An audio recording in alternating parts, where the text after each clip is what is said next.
Israel നടത്തുന്ന അതിക്രമങ്ങളിലെ പ്രതികരണങ്ങളിൽ ലോകരാജ്യങ്ങൾ ഇരട്ട നിലപാട് സ്വീകരിക്കരുതെന്ന് ഖത്തർ പ്രധാനമന്ത്രി ഷെയ്ഖ് മുഹമ്മദ് ബിൻ അബ്ദുറഹ്മാൻ അൽ താനി.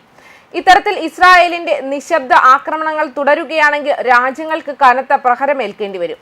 അതിനെ തടയിടാനാണ് ശ്രമിക്കേണ്ടത്.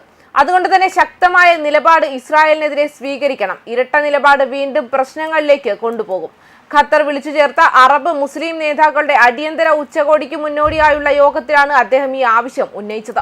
ഇസ്രായേലിനെതിരെ അവർ ചെയ്യുന്ന കുറ്റകൃത്യങ്ങൾക്ക് ശിക്ഷിക്കേണ്ട സമയം അതിക്രമിച്ചിരിക്കുന്നുവെന്നും അദ്ദേഹം കൂട്ടിച്ചേർത്തു.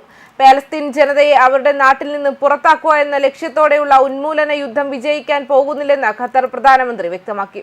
അറബ് മുസ്ലിം ഉച്ചകോടിയുടെ നിർണായക യോഗം നാളെ നടക്കും. ഉച്ചകോടിയിൽ പങ്കെടുക്കുന്നതിനായി അറബ് രാഷ്ട്ര നേതാക്കൾ ദോഹയിൽ എത്തിച്ചേർന്നിട്ടുണ്ട്. ദോഹയിലെ ഇസ്രായേൽ ആക്രമണത്തിന് പിന്നാലെ ഖത്തറിന് ഐക്യദാർഢ്യം പ്രഖ്യാപിച്ച് അറബ് ഇസ്ലാമിക രാഷ്ട്രങ്ങളുടെ അടിയന്തര ഉച്ചകോടി നടക്കും. ഉച്ചകോടിക്ക് മുന്നോടിയായാണ് ഈ രാജ്യങ്ങളിലെ വിദേശകാര്യമന്ത്രിമാരുടെ ഒരു കൂടിക്കാഴ്ച ദോഹയിൽ നടന്നത്.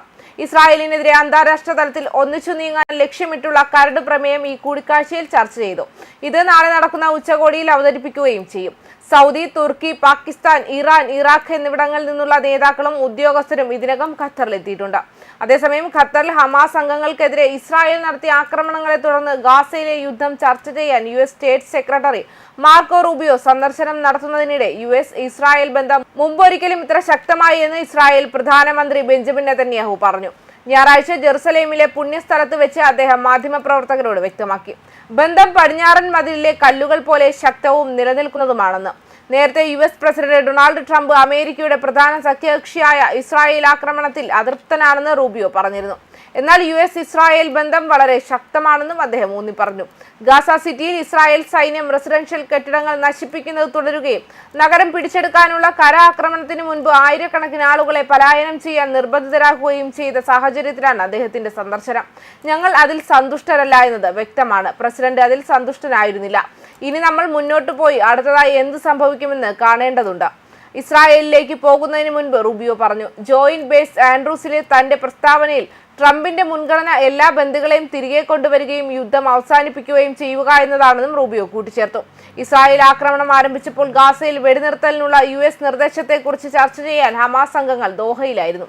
ദോഹയിലെ ആക്രമണം അമേരിക്കയുമായി പ്രവർത്തിക്കാനുള്ള ഖത്തറിന്റെ സന്നദ്ധതയെ സങ്കീർണമാക്കിയോ എന്ന് ചോദിച്ചപ്പോൾ അവർ നിരവധി മേഖലകളിൽ നല്ല പങ്കാളികളായിരുന്നു എന്നും റൂബിയോ പറഞ്ഞു. മേഖലയിലെ ഒരു പ്രധാന US സഖ്യകക്ഷിയും ഒരു പ്രധാന അമേരിക്കൻ വ്യോമതാവളത്തിന്റെ സ്ഥാനവുമായ ഖത്തർ അടുത്ത നീക്കങ്ങൾ ചർച്ച ചെയ്യുന്നതിനായി തിങ്കളാഴ്ച അടിയന്തര അറബ് ഇസ്ലാമിക് ഉച്ചകോടിക്ക് ആതിഥേയത്വം വഹിക്കും. ഇസ്രായേലിന്റെ ആക്രമണത്തെ ഭീരുത്വവും അന്താരാഷ്ട്ര നിയമങ്ങളുടെ ദഗ്ധമായ ലംഘനവുമെന്ന് ദോഹ അപലപിച്ചു. ഞായറാഴ്ച ഖത്തർ പ്രധാനമന്ത്രി ഷെയ്ഖ് മുഹമ്മദ് ബിൻ അബ്ദുറഹ്മാൻ അൽ താനി അന്താരാഷ്ട്ര സമൂഹത്തോട് ഇരട്ട നിലവാരം ഉപേക്ഷിക്കാനും ഇസ്രായേലിനെ അതിന്റെ കുറ്റകൃത്യങ്ങൾക്ക് ശിക്ഷിക്കാനും ആവശ്യപ്പെട്ടു. ഉച്ചകോടിക്ക് മുന്നോടിയായി നടന്ന തയ്യാറെടുപ്പ് യോഗത്തിൽ സംസാരിക്കവേ ഗാസയിലെ യുദ്ധം അവസാനിപ്പിക്കാൻ മധ്യസ്ഥത വഹിക്കാനുള്ള ഖത്തറിന്റെ ശ്രമങ്ങളെ ഇസ്രായേലിന്റെ രീതികൾ തടയില്ലെന്നും അദ്ദേഹം കൂട്ടിച്ചേർത്തു.